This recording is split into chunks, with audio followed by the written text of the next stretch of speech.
I had cancer and I was lying on what I thought was my deathbed, I realized that I knew something. As a result of my life experience, the unusual circumstances of my life that I've lived through, and my meticulous research in graduate school. Based on my research, I have come to the conclusion that in life there are two fundamental sources of conflict, psychological conflict. One type of conflict is external. It's conflict due to our social world, social rejection. That's the first type of conflict. The second type of conflict is what I call internal conflict, conflict within ourselves, which is self-rejection. And it's all your knowledge now. And I'm really excited because this, I almost want to call it secret knowledge, because no one else seems to know it, which is why it's so much fun having people come to the talks, because you learn something you hadn't heard anywhere else, right? And what I love about it is that it sheds light on why people seem so happy making other people unhappy, right? Like you read in the newspaper, people doing stuff that just seems crazy, right? And you're like, how can these people do this? This is insane.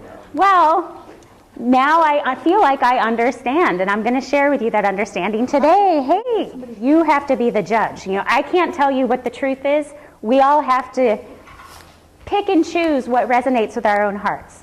So I'm just putting out there my truth. And then you can take it or leave it, okay? And it seems to shed light on what the root of depression may be, the root of self-esteem may be, where culture seems to come from, where our identities seem to come from.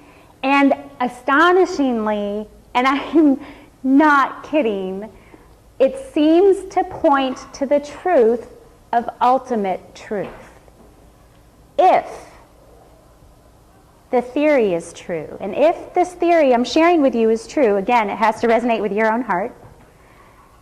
It's true if logic is true and science is true, and I think logic and science are true, so then the theory must be true. But again, it's up to you. It can explain why the other people at that organization are doing what they're doing. They were once like me. They were once happy making other people happy, and then they found themselves isolated in this group, and they pressured those people, and then they turned and became monsters. What was happening to the German people when they were forced to... Thank you for saying that. Thank you for saying that. Thank you for saying that. You have no idea. You're giving me chills. That's why I did this research.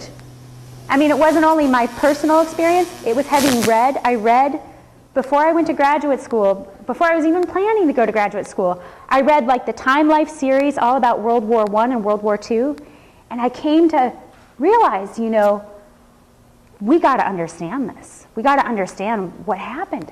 And I agree with you. And I'm so happy you said it, because I never felt qualified to say it, but that you say it makes me so happy, because that's what I think too. Thank you. It means the people who have committed the greatest crimes are people who were feeling guilt before they had transformed into someone who could do it guiltlessly.